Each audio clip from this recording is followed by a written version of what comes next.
ಮಾವ. ಇದೇ ಉತ್ತರನ ಅಂತ ಕೇಳಿದೆ. ಅಷ್ಟರಲ್ಲಿ ಆ ದೇವರೇ ಉತ್ತರ ಕೊಟ್ಟ. ಈಗಲಾದರೂ ನನ್ನ ನಿರ್ಧಾರ ಸರಿ ಅಂತ ಒಪ್ಕೊಳ್ತೀಯ ತುಳಸಿ? ನಿನ್ನ ಮನಸ್ಸಲ್ಲಿರೋ ಗೊಂದಲನೇ ನನ್ನ ಮನಸ್ಸಲ್ಲೂ ಇತ್ತು ತುಳಸಿ. ನಾನು ಮಾಡ್ತಿರೋದು ಸರಿಯಾ ತಪ್ಪ ಅಂತ ತುಂಬ ದಿನಗಳಿಂದ ನಿದ್ದೆಗೆಟ್ಟು ಯೋಚನೆ ಮಾಡಿದ್ದೆ. ನನ್ನ ಪ್ರಶ್ನೆಗಳಿಗೆ ಉತ್ತರ ಸಿಗದೆ ಕೊನೆಗೆ ದೇವಸ್ಥಾನಕ್ಕೆ ಬಂದೆ. ದೇವರನ್ನ ಉತ್ತರ ಕೇಳಿದೆ. ಎಲ್ಲೋ ಹೋಗ್ತಾ ಇದ್ದ ಮಾಧವ ಆವತ್ತು ಅದೇ ದೇವಸ್ಥಾನಕ್ಕೆ ಬಂದ.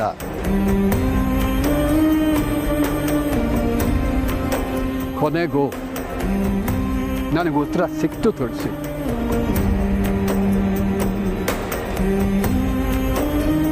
ಇವತ್ತು ಅಷ್ಟೆ. ನೀ ಮನೆ ಬಿಟ್ಟು ಹೊರಟೆ. ಎಲ್ಲೋ ಹೋಗ್ಬೋದಾಗಿತ್ತು, ಆದರೆ ಯಾವುದೋ ಒಂದು ಗಾಡಿ ಹತ್ತಿದೆ.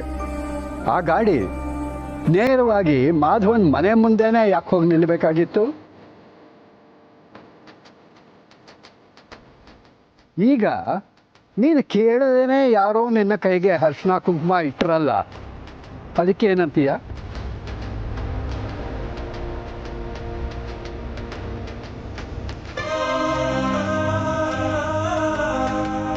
ಅದನ್ನು ಕಾಕ್ತಾಳಿ ಅಂತೀಯ?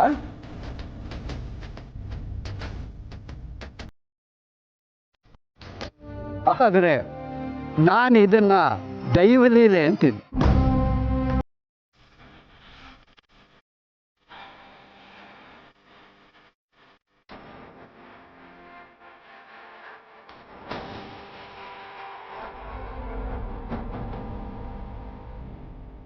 ನೀವಿಬ್ಬರು ಇಷ್ಟು ದಿವಸ ಪಟ್ಟ ಕಷ್ಟಕ್ಕೆ ದೇವರೇ ನಿಮ್ಮನ್ನ ಒಂದು ಮಾಡೋ ನಿರ್ಧಾರ ತಗೊಂಡಿದ್ದಾನೆ.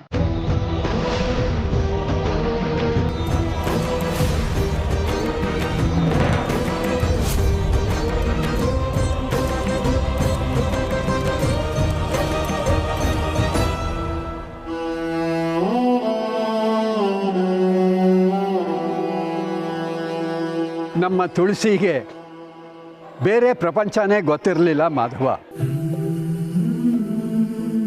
ಗೃಹಿಣಿಯಾಗಿ 4 ಗೋಡೆಗಳ ಮಧ್ಯೆ ಬಂದಿಯಾಗಿದ್ದ ಅವಳ ಬದುಕು ಆಮೇಲೆ ಟಿವಿ ಶೋ, ಟಿಫನ್ ಸರ್ವೀಸು, ಕೆಫೆನಲ್ಲಿ ಹೆಡ್ ಶೆಫ್ ಅಂತ ಎಲ್ಲ ಬದಲಾಗಿದ್ದು ನಿನ್ನಿಂದ ಮಾಧವ. ತುಳಸಿ ಒಬ್ಬ ಅಚ್ಚುಕಟ್ಟಾದ ಗೃಹಿಣಿ ಅಂತ ನಂಗೆ ಗೊತ್ತಿತ್ತು. ಆದರೆ ಅವಳು ಮನೆಯಲ್ಲಿ ಅಷ್ಟೇ ಅಲ್ಲ, ದೊಡ್ಡ ಕೆಫೆನೇ ಸುಧಾರಿಸಬಲ್ಲಂಥ ಜಾಣೆ ಅಂತ ಅರ್ಥ ಮಾಡ್ಕೊಂಡಿದ್ದು ನೀನು. ಕೆಫೆ ನಿನ್ನ ಕೈ ತಪ್ಪು ಹೋಗುತ್ತೆ ಅಂತನ್ನೋ ಪರಿಸ್ಥಿತಿ ಬಂದಾಗ ಅದನ್ನು ಉಳಿಸ್ಕೊಳ್ಳೋದಕ್ಕೆ ನಿನಗೆ ಕೈ ಜೋಡಿಸಿದವಳು ತುಳಸಿ.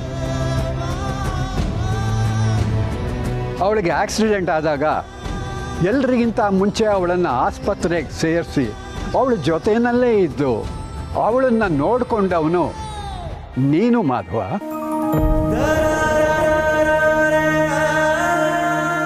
ನ್ಯೂಸ್ ಪೇಪರ್ನವರು ನಿಮ್ಮಿಬ್ಬರ ಬಗ್ಗೆ ಬರೆದಾಗ ತುಳಸಿಗೋಸ್ಕರ ಇಂಟರ್ವ್ಯೂ ಕೊಟ್ಟು ಅವಳ ಬಗ್ಗೆ ಯಾರೂ ಕೆಟ್ಟದಾಗೆ ಮಾತಾಡ್ಕೊಳ್ದೇ ಇರೋ ಹಾಗೆ ಕಾಪಾಡಿದ್ದು ನೀನು ಮಾಧವ.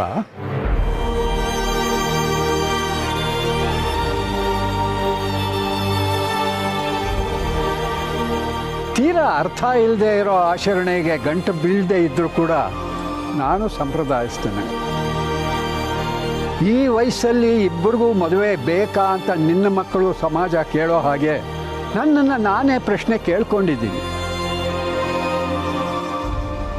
ಆದರೆ ತುಂಬ ಯೋಚನೆ ಮಾಡಿದ ಮೇಲೆ ನನ್ನ ಮನಸ್ಸು ಕೊಟ್ಟ ಉತ್ತರ,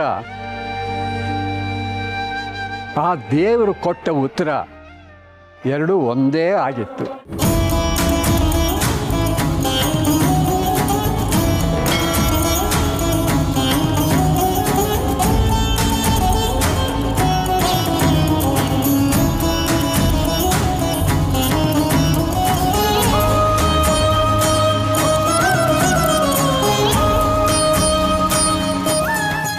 ನಾನು ಹೇಳಬೇಕಾದ್ದನ್ನೆಲ್ಲ ಹೇಳಿದ್ದೀನಿ ಮಾಧವ. ಆದರೆ ಇವತ್ತೇ ಇದು ಆಗಲೇಬೇಕು ಅಂತ ಹಠ ಹಿಡ್ದಿರೋದಕ್ಕೆ ನಿನಗೂ ಕಷ್ಟ ಆಗ್ತಿದೆಯೋ ಏನೋ. ಆದರೆ ಮಾಧವ, ನನ್ನ ಬದುಕು ಯಾವಾಗ ಹೇಗೋ ಏನೋ ಗೊತ್ತಿಲ್ಲ.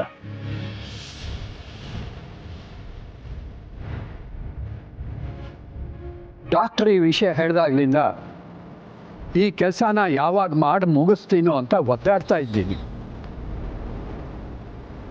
ಈ ಹೊತ್ತು ನಿನ್ನನ್ನು ನಿಮ್ಮ ಮನೆಯವರು ಒಪ್ಕೊಳ್ದೆ ಇರಬಹುದು ಮಾಧವ.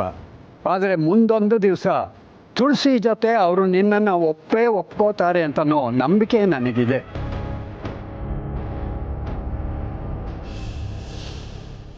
ಮಾಧವ, ನನ್ನ ಮಗಳು ತುಳಸಿನ ನಿನ್ನ ಅರ್ಧಾಂಗಿ ಮಾಡ್ಕೊಳ್ಳೋದಕ್ಕೆ ನಿನ್ನ ಒಪ್ಪಿಗೆ ಇದೆ ಅಲ್ವಾ?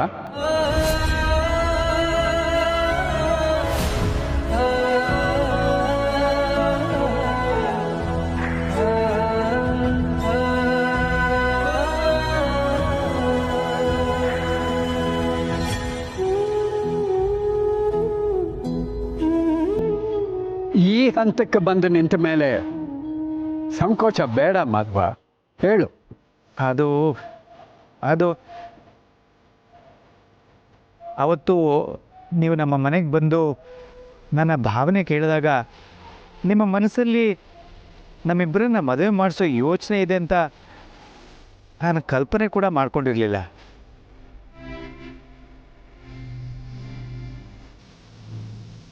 ಬಹುಶಃ ಈ ನಿರ್ಧಾರದಿಂದ ತುಳಸಿಯವ್ರಿಗೆ ತುಂಬ ಆಘಾತ ಆಗ್ಬೋದು.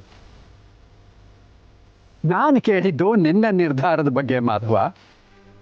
ಈಗಲೂ ನೀನು ತುಳಸಿ ಬಗ್ಗೆನೇ ಯೋಚನೆ ಮಾಡ್ತಾ ಇದ್ದೀಯಲ್ಲ. ಇದಕ್ಕೆ ಹೇಳಿದ್ದು ನೀವಿಬ್ರು ಹೇಳಿ ಮಾಡಿಸಿದ ಜೋಡಿ ಅಂತ.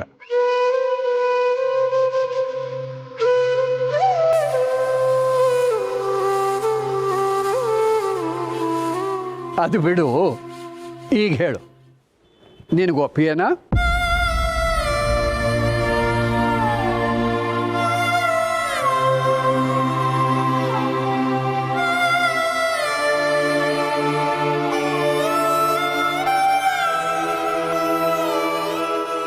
ತುಳಸಿಯವ್ರಿಗೆ ಒಪ್ಪಿಗೆ ಇದೆ ಅಂದರೆ ನಂದೇನೂ ಅಭ್ಯಂತರ ಇಲ್ಲ.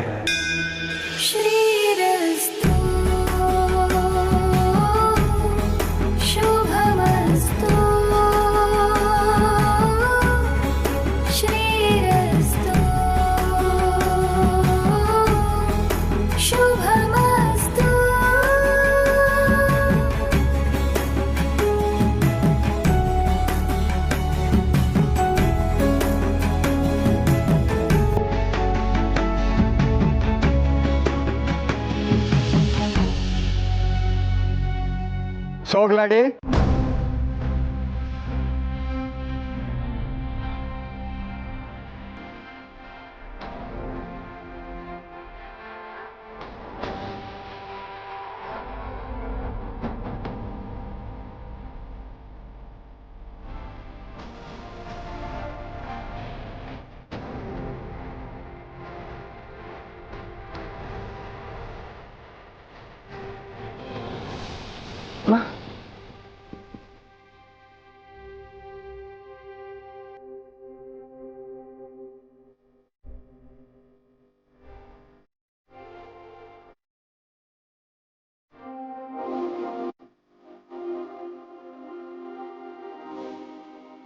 ಈಗಲೂ ಅವಳು ಎದುರು ಮಾತಾಡದೆ ಹೋಗಿದ್ದು ನನಗೋಸ್ಕರ ಅಂತ ನನಗೂ ಗೊತ್ತು ಮಾಧವ.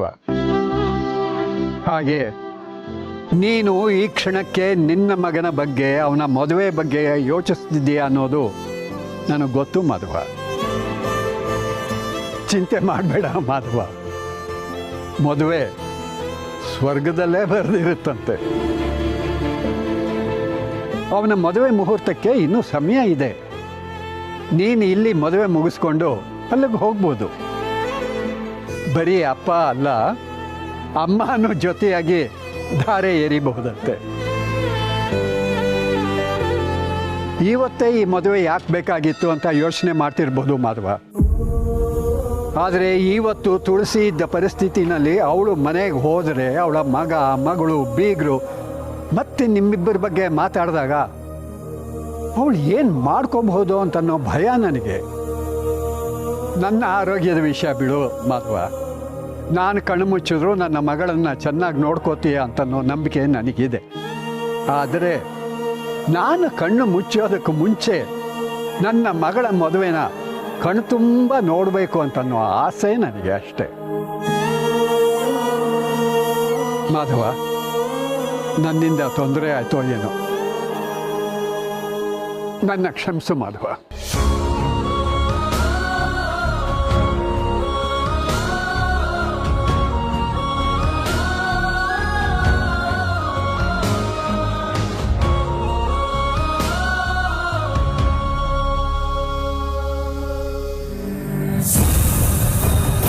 ಏಯ್ ಅಣ್ಣಗೆ ಫೋನ್ ಹಾಕೋ.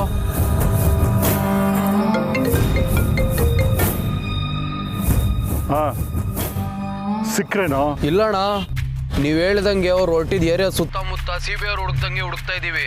ಆದರೆ ಅವ್ರ ಪತ್ತೆನೇ ಇಲ್ಲ. ನಾವು ಹೊರಡುವಾಗ ಲೇಟ್ ಆಗಿರಬೇಕು ಅನ್ಸುತ್ತೆ. ಇದನ್ನ ಹೇಳಕ್ಕೆ ಫೋನ್ ಮಾಡಿದ್ರಾ? ಮಗನ ಮದುವೆ ಇಟ್ಕೊಂಡು ಆ ಹೆಂಗಸ್ ಜೊತೆ ಹೋಗಿದ್ದಾನೆ. ಹಾಗಾದರೆ ಏನೋ ಮುಖ್ಯವಾದ ಕೆಲಸನೇ ಇರುತ್ತೆ. ಇಬ್ಬರದು ಫೋಟೋಸು, ಆ ಸ್ಕೂಟರ್ ನಂಬರ್ ಕಳಿಸಿದ್ದೀನಿ. ನೀವೇನು ಕತ್ತೆ ಕಾಯ್ತಾ ಇದ್ದೀರಾ? ಇಷ್ಟು ವರ್ಷದಿಂದ ಏನೇನೋ ಕೆಲಸ ಮಾಡಿಸಿದ್ದೀನಿ, ಈಗ ಸಣ್ಣ ಕೆಲಸ ಮಾಡೋಕ್ಕಾಗಲ್ವಾ? ಅಣ್ಣ ಅದು ಮಾತಾಡಬೇಡ. ಮೊದಲು ನಾ ಹೇಳಿ ಕೆಲಸ ಮಾಡಿ ಆಮೇಲೆ ನನಗೆ ಫೋನ್ ಮಾಡು. ಇಲ್ದಿದ್ರೆ ಒಬ್ಬೊಬ್ಬನು ಸಿಗದ ಹಾಕ್ಬಿಡ್ತೀನಿ. ಅಣ್ಣ ಮೊದಲು ಫೋನ್ ಇಡ.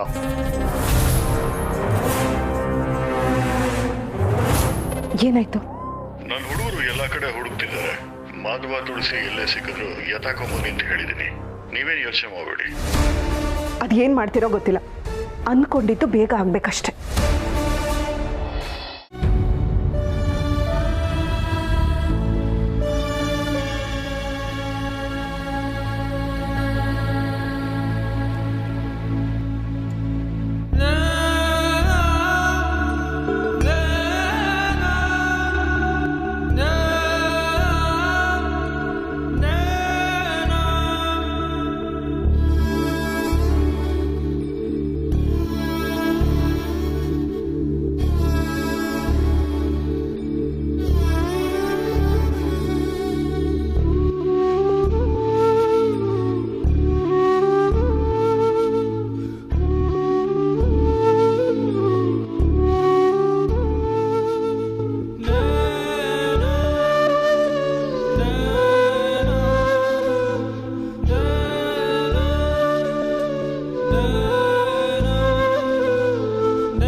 ಅಮ್ಮ, ಎಷ್ಟು ಚೆನ್ನಾಗಿ ಕಾಣಿಸ್ತಾ ಇದ್ದೀರಾ ಗೊತ್ತಾ?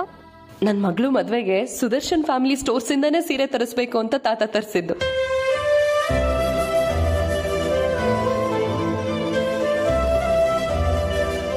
ಎಷ್ಟು ಮುದ್ದಾಗಿ ಕಾಣ್ತಾ ಇದ್ದೀರಾ ಗೊತ್ತಾ? ನಿಮ್ಮನ್ನ ಹೀಗೆ ರೆಡಿ ಮಾಡೋ ಅವಕಾಶ ನನಗೆ ಸಿಕ್ತಲ್ಲ. ಐ ಆಮ್ ಲಕ್ಕಿ ಅಮ್ಮ.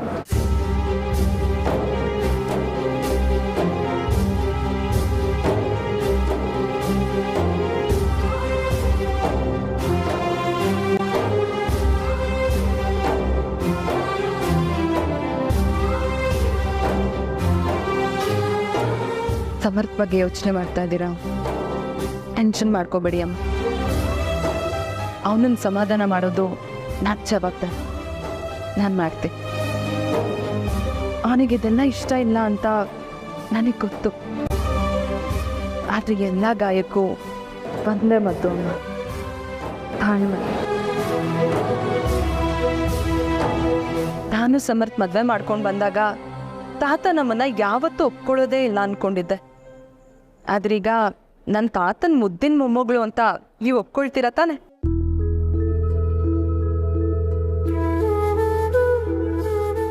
ಪೂರ್ತಿ ಸಮಾಜ ಹೋಗ್ತಿರೋ ದಾರಿನ ಬಿಟ್ಟು ನಾವು ಬೇರೆ ದಾರಿ ಆಯ್ಕೆ ಮಾಡ್ಕೊಂಡಾಗ ಹೀಗೆಲ್ಲ ಕಡೆಯಿಂದನೂ ವಿರೋಧ ಬರುತ್ತೆ ಅಲ್ವಾ? ಆದರೆ ನಾವು ಆಯ್ಕೆ ಮಾಡ್ಕೊಂಡಿರೋ ದಾರಿ ನಮಗೆ ಖುಷಿ ಕೊಡುತ್ತೆ ಅನ್ನೋದಾದ್ರೆ, ಅದರಿಂದ ಬೇರೆಯವ್ರಿಗೆ ತೊಂದರೆ ಆಗಲ್ಲ ಅನ್ನೋದಾದ್ರೆ, ಆ ದಾರಿನ ಆಯ್ಕೆ ಮಾಡ್ಕೊಳ್ಳೋದ್ರಲ್ಲಿ ತಪ್ಪಿಲ್ಲ ಅಲ್ವಮ್ಮ? ನೀವು ಮನೇಲಿಲ್ಲ ಅಂತ ಗೊತ್ತಾದಾಗ ಸಮರ್ಥ್ ಮುಖದಲ್ಲಿ ನನಗೆ ಕಾಣಿಸಿದ್ದು ನಿಮ್ಮ ಮೇಲಿರೋ ಕಾಳಜಿ ಅಮ್ಮ. ಅವನು ಯಾವುದೋ ತಲೆ ಬಿಸಿನಲ್ಲಿ ಹೀಗೆಲ್ಲ ಆಡಿರ್ಬೋದು, ಆದರೆ ಅವನಿಗೆ ನಿಮ್ಮ ಮೇಲೆ ತುಂಬ ಪ್ರೀತಿ ಇದೆ ಅಮ್ಮ. ನೀವು ಮಾಧವ್ ಸರ್ ತುಂಬ ಒಳ್ಳೆಯವರು. ನಿಮ್ಮ ಒಳ್ಳೆತನನೇ ಎಲ್ಲರೂ ನಿಮ್ಮನ್ನು ಒಪ್ಕೊಳ್ಳೋ ಹಾಗೆ ಮಾಡುತ್ತಮ್ಮ. ಆ ನಂಬಿಕೆ ನನಗಿದೆ. ಈ ದಿನ ನಿಮ್ಮ ಜೀವನದಲ್ಲಿ ತುಂಬ ಮುಖ್ಯವಾಗಿರೋ ದಿನ ಅಮ್ಮ. ನನಗೆ ನಿಮ್ಮ ಬಗ್ಗೆ ತುಂಬ ಹೆಮ್ಮೆ ಆಗ್ತಿದೆ. ನೀವು ಯಾವಾಗಲೂ ಖುಷಿಯಾಗಿರ್ಬೇಕು. ಇಲ್ಲಿ ಒಂದು ನಿಮಿಷ.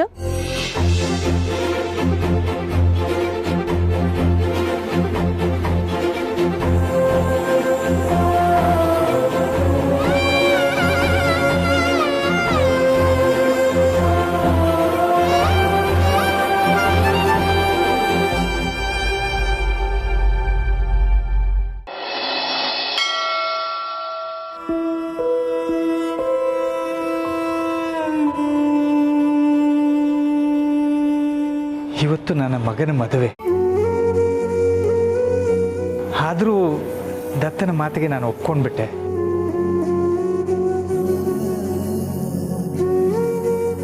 ಸ್ನೇಹಿತೆಗಿಂತ ಹೆಚ್ಚಾಗಿ ನೋಡ್ತಿರೋ ತುಳಸಿಯವರನ್ನ ಕಳ್ಕೊಳ್ಳೋದಕ್ಕೂ ನನ್ನ ಮನಸ್ಸು ಒಪ್ತಿಲ್ಲ.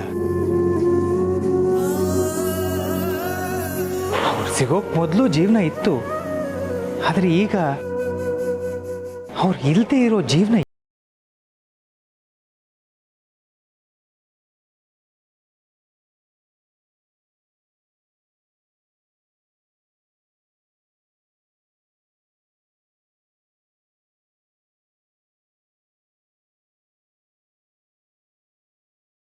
ಅಭಿಗೆ ಮದುವೆ ಮಾಡಿಸ್ತೀನಿ. ಕ್ಷಮಿಸಪ್ಪ.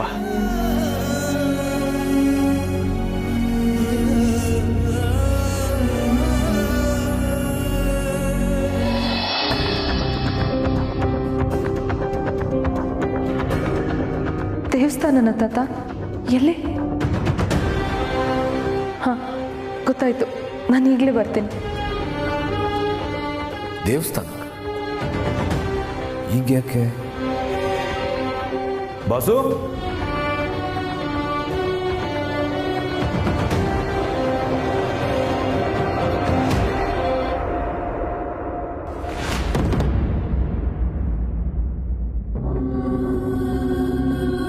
ತುಳಸಿ ಮಾಧವರ ಮದುವೆ ಆಗೋ ಹಾಗೆ ನಾನು ನೋಡ್ಕೋತೀನಿ. ನಿನ್ನೆ ಹೇಳ್ದಾಗೆ ನೀವೇನಾದರೂ ಆ ಥರದ ಕೆಲಸ ಮಾಡೋಕ್ಕೆ ಹೊರಟಿದ್ರೆ ನಾನು ಮಾತ್ರ ಸುಮ್ಮನಿರಲ್ಲ ತಾತ. ನಿಮ್ಮ ಜೊತೆ ಆ ಸಿರಿನೂ ಸೇರ್ಕೊಂಡಿದ್ದಾಳೆ. ನನ್ನ ಹತ್ರ ಅಮ್ಮನ ಹುಡ್ಕೋಕೆ ಹೋಗ್ತೀನಿ ಅಂತ ಸುಳ್ಳು ಹೇಳಿ ನೀವೆಲ್ಲ ಬೇರೆ ಏನೋ ಮಾಡೋಕ್ಕೆ ಹೋಗಿದ್ದೀರಾ ಅಂತ ನನಗೆ ಸ್ಟ್ರಾಂಗ್ ಆಗಿ ಅನಿಸ್ತಾ ಇದೆ.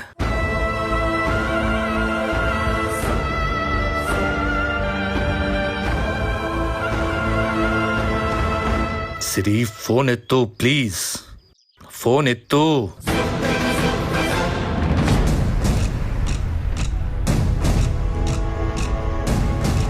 ಗಾಡಿ ಆಫ್ ಮಾಡಪ್ಪ. ಡೀಸೆಲ್ ಬೆಲೆ ಎಷ್ಟು ಗೊತ್ತಾ? ಅಯ್ಯ. ಹಲೋ, ಏನಪ್ಪ ಸಿಕ್ಕಿದ್ರ ನಿಮ್ಮಮ್ಮ? ನಿಮ್ಮ ಮನೆ ಹತ್ರ ಹೋದ್ರೆ ಯಾರು ಇಲ್ವಂತೆ? ಇಲ್ಲ, ಅಮ್ಮ ಇನ್ನೂ ಸಿಕ್ಕಿಲ್ಲ. ನಾವು ಅವ್ರನ್ನ ಹುಡ್ಕೋದಕ್ಕೆ ಹೊರಗೆ ಬಂದಿದ್ದೀವಿ, ಅದಕ್ಕೆ ಮನೇಲಿ ಯಾರೂ ಇಲ್ಲ. ನಿಮ್ಮಮ್ಮ ಸಿಕ್ಕಿದ ತಕ್ಷಣ ಹೇಳ್ಬಿಡಪ್ಪ, ನಾವೆಲ್ಲ ಅವಳಿಗೋಸ್ಕರ ಕಾಯ್ತಾ ಇದ್ದೀವಿ ಅಂತ. ನಾವೆಲ್ಲ ಇರೋವಾಗ ಅವಳು ಮನಸ್ಸಿಗೆ ತೋಚಿದ್ದನ್ನ ಮಾಡಕ್ ಬಿಡೋದಿಲ್ಲ ನಾವು ಅನ್ನೋದು ಅವಳಿಗೆ ಗೊತ್ತಿರಲಿ. ಅರ್ಥ ಆಯ್ತಾ? ಬನ್ರಪ್ಪ, ನೀವು ಹುಡುಕಿದ್ ಸಾಕು, ಬನ್ನಿ ಕೂತ್ಕೊಳ್ಳಿ, ಹೋಗೋಣ. ಹೋಗ್ತಾ ಇಲ್ಲ ಅದ್ರ ಗಾಡಿಯಲ್ಲಿ ಟೀ ಅಣ್ಣ. ನೀವು ಮಾಡಿರೋ ಗನಂದಾರಿ ಕೆಲ್ಸಕ್ಕೆ ಟೀ ಬೇರೆ. ನಿಮಗೆ ಪೇಮೆಂಟ್ ಮಾತಾಡಿದ್ದೀನಲ್ಲ, ಅದು ಇನ್ಕ್ಲೂಡಿಂಗ್ ಟೀ. ಕೂತ್ಕ, ಹೋಗೋಣ. ನಡೆಯಪ್ಪ, ಹೋಗೋಣ. ನೀವು ಕರ್ಕೊಂಡು ಹೋಗೋದೇ ಹೆಚ್ಚು, ಟೀ ಬೇರೆ ಕೊಡಿಸ್ತಾರೆ ಇವನಿಗೆ. ನನ್ನ ಆಚೆ ಇಟ್ಟು ಎಲ್ಲರೂ ಸೇರಿ ಏನೋ ಮಾಡ್ತಾ ಇದ್ದಾರೆ ಅಂದರೆ ಏನೋ ಸೀರಿಯಸ್ ವಿಷಯನೇ ಆಗಿರುತ್ತೆ. ಸುಮ್ಮನಿರಬಾರ್ದು ನಾನು. ಅಟ್ ಎನಿ ಕಾಸ್ಟ್ ಇವ್ರನ್ನ ಹುಡುಕ್ಲೇಬೇಕು.